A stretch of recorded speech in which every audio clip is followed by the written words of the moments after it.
some of our monkey economics work suggests that the biases we see in humans, in particular the fact that we think about economic questions from a relative rather than an absolute standpoint, those kinds of biases are deeply ingrained in us, probably evolutionarily old, and hard to overcome.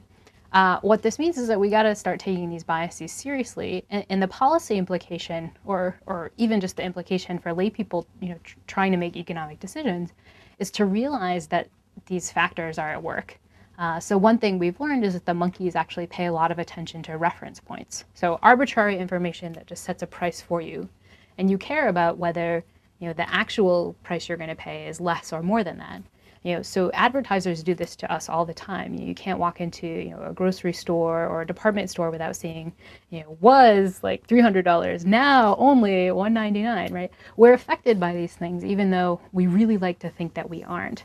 And if you think about other things that are evolved, other evolved biases we have, like our passion for cheesecake and our hatred of scary things and so on, that we're really going to have a hard time overcoming these sorts of biases. And so the policy implications are first just that should we allow these kinds of things out there? Probably we're never going to overcome that.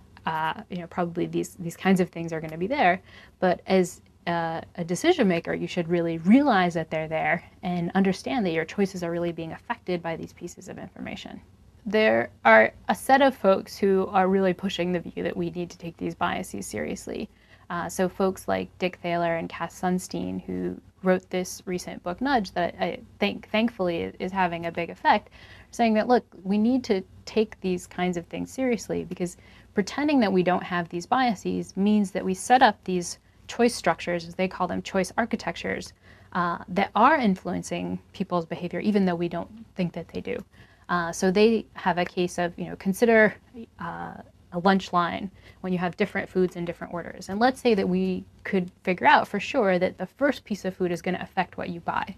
Which piece of food should we put first? Well, we could be paternalistic and put the broccoli first. We could say, no, we're going to ignore that and put the cheesecake first and so on. But, one of the foods has to go first, or we have to decide to be random every day and switch it up. When we set up policies, we set up these structures that have to have a default option, that have to sway choices somehow. And so the question is, how do we want to sway them? And realizing how these biases work, and that, because of our work with the monkeys, they might really be hard to override, I think, suggests that, in fact, we need to take these kinds of policy suggestions really seriously and deal with the question that, we have to set these policies up somehow, and we know that how we set them up is going to affect choices. What should we really decide to do?